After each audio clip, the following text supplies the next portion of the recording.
Bonjour à tous et bienvenue dans Génération Reconversion. Nous allons parler accompagnement et bilan de compétences avec notre invité, David Zout. Bonjour. Bonjour. Vous êtes président de la Fédération française des professionnels de l'accompagnement et du bilan de compétences, la FFPABC, très exactement.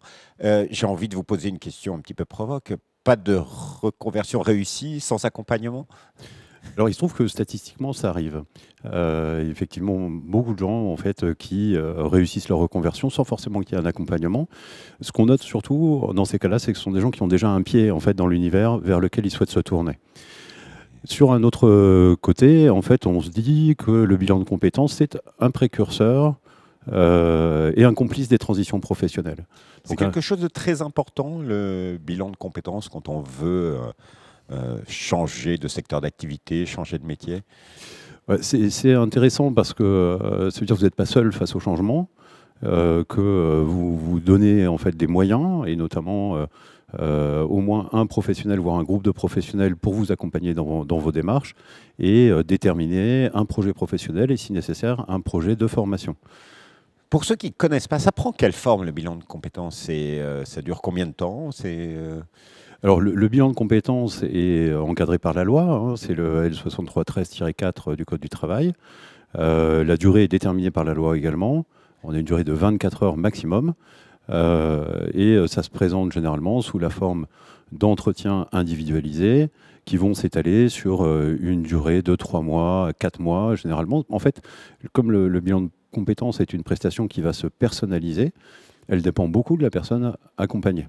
Voilà.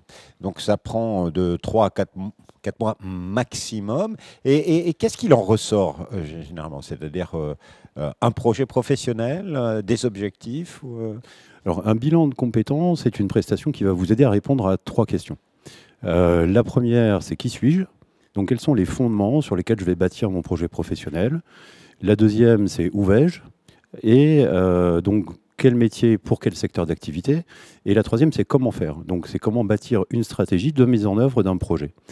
Bien souvent, dans un bilan de compétences, la première partie qui porte sur le qui suis-je va vous aider en fait à vous définir en termes de valeurs attendues dans le travail, de motivation, de compétences évidemment, et développer votre capacité à valoriser les compétences que vous avez accumulées au cours de votre parcours professionnel.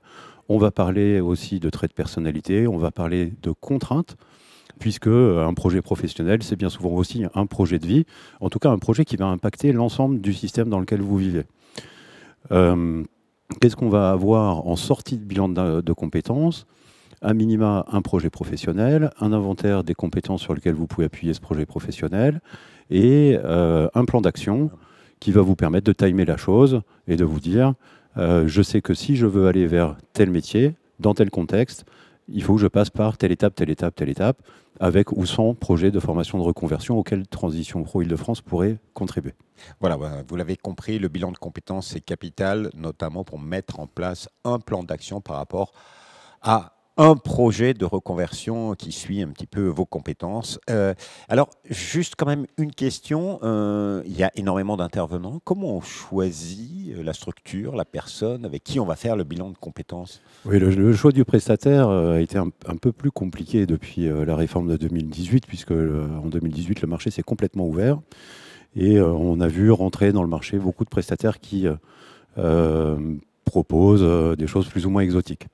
Alors, pour résoudre ces difficultés de choix, vous allez sans doute dans un premier temps, ce que font la plupart des gens, observer ce que vous dit Internet en termes de cotation, de la qualité des prestations.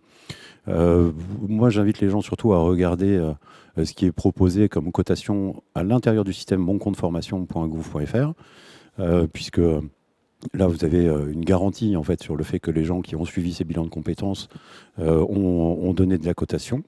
Donc, se référer aux acteurs qui travaillent sur les questions de reconversion. Oui, alors avec la FFPABC, on peut vous indiquer quelques critères. C'est d'ailleurs ce qu'on a en disposition sur le site internet, c'est-à-dire quels sont les critères pour choisir un prestataire. Donc on parle de la réputation du prestataire, qu'elle vienne par Internet ou qu'elle vienne par votre réseau relationnel. On peut se rapprocher de son service RH aussi quand on est salarié, pour voir quels sont les prestataires qui travaillent d'ordinaire avec l'entreprise.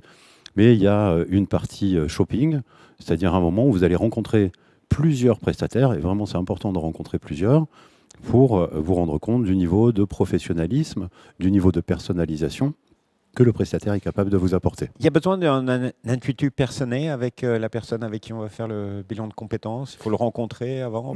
Alors, il faut le rencontrer effectivement parce que c'est important de se sentir à l'aise dans la relation avec un consultant ou une consultante en bilan de compétences, puisque dans le cadre des bilans de compétences, comme je vous le disais tout à l'heure, on ne travaille pas uniquement sur le projet, mais on travaille aussi sur tout ce que le projet va impacter comme changement dans votre environnement.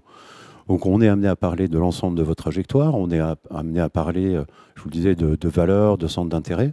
Donc c'est vraiment des éléments sur lesquels il faut se sentir accompagné et à l'aise avec le consultant ou la consultante qui est en face de vous.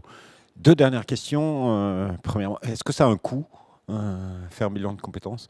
Alors oui, ça a un coût, évidemment. Si on va sur cette question du financement, on sait aujourd'hui que c'est le compte personnel de formation qui finance l'essentiel des bilans de compétences.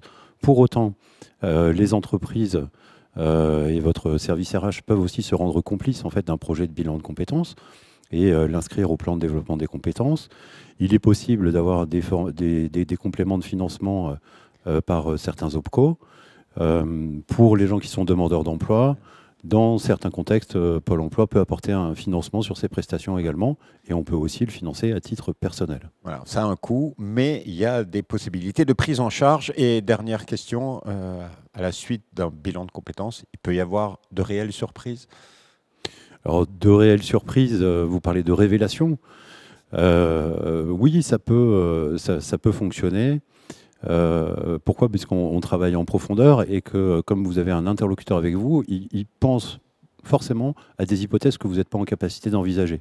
Donc, le prestataire ne va pas vous les imposer, mais il peut vous les proposer, à vous de vous en saisir ou pas.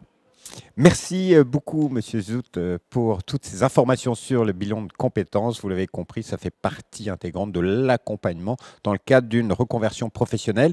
Pour en savoir plus sur les bilans de compétences, le site internet de la Fédération française des professionnels de l'accompagnement et du bilan de compétences, www.ffpabc.org.